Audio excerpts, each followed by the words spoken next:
Today we'll look at laying down Trikonasana or triangle pose.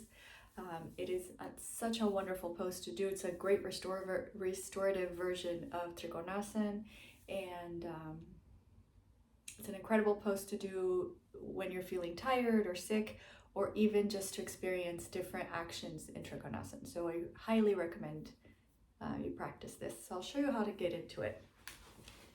So the Trikonasana pose, you stand one leg plus a foot width apart. You turn the right foot out. The left foot is a little back, and then, anchoring your back foot against in the ground, you come down to Trikonasana. So something like this.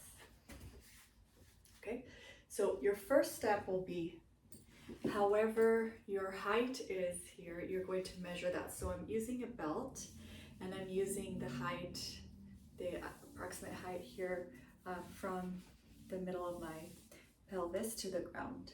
Okay, and I have this measurement. Now hold on to this.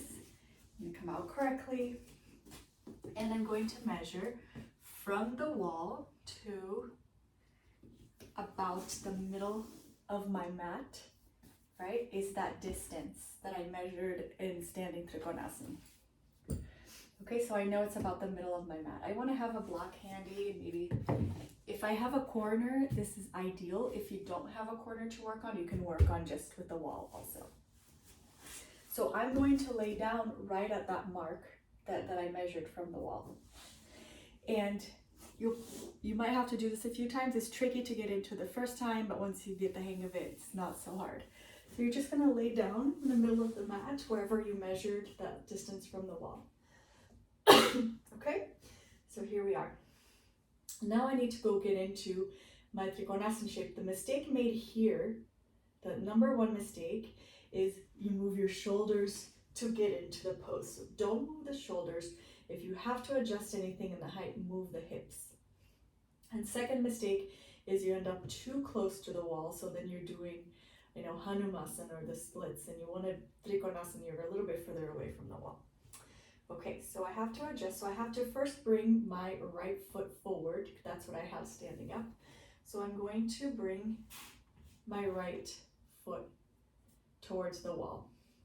Notice my right side is towards the wall, and I am doing the right leg forward first. Okay, great. So now that I have my right leg here, I want to bring this leg down. So when I'm bringing it down, I notice, okay, I'm too close to the wall. And so my first reaction is to bring my shoulders away from the wall. So I want to stop, bring my leg, and move my hip. And then try to bring the leg down as far as it'll go. And at first I'll have a little bit of a bent knee. I want to eventually really straighten the knee. And I want to have my ankles be around the same height of my ears.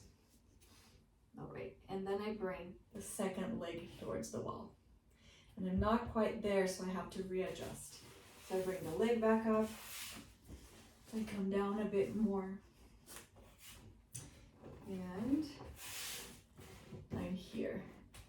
If I'm at a corner, I don't want my foot on this wall. I just want to wedge it in there. So I want both of my feet on the same wall. So I put the soles of my feet against, just like I would in the floor, against the wall. And I use the corner just to push on that leg. And I straighten my right leg in front of me. And I bring my arms up just as I would in Trikonasana. And also, I can tilt my head to the right and then roll the head so I can look as if I were looking up. And I work here. So I tuck the pelvis. I have outer rotation of my thighs, outer rotation of the head of the femur. And I have my right hand extended to the wall here. And I work here, and I continue to bring my right foot down and have it down, and push with my left foot against the corner and tuck and breathe. And then I can set my timer, and I work here for you know, starting out with a minute, working myself up to 5, 10, 15, 20 minutes, however long I have. And I breathe, and I start discovering the more subtle actions of Trikonasana. To come out, I'm going to bend my right leg and come out very carefully. I want to bend both legs into the chest and then roll away from the wall and come up. Okay? You might have to replay the video a few times, but it's really worth it. So I hope you enjoy it. Thank you.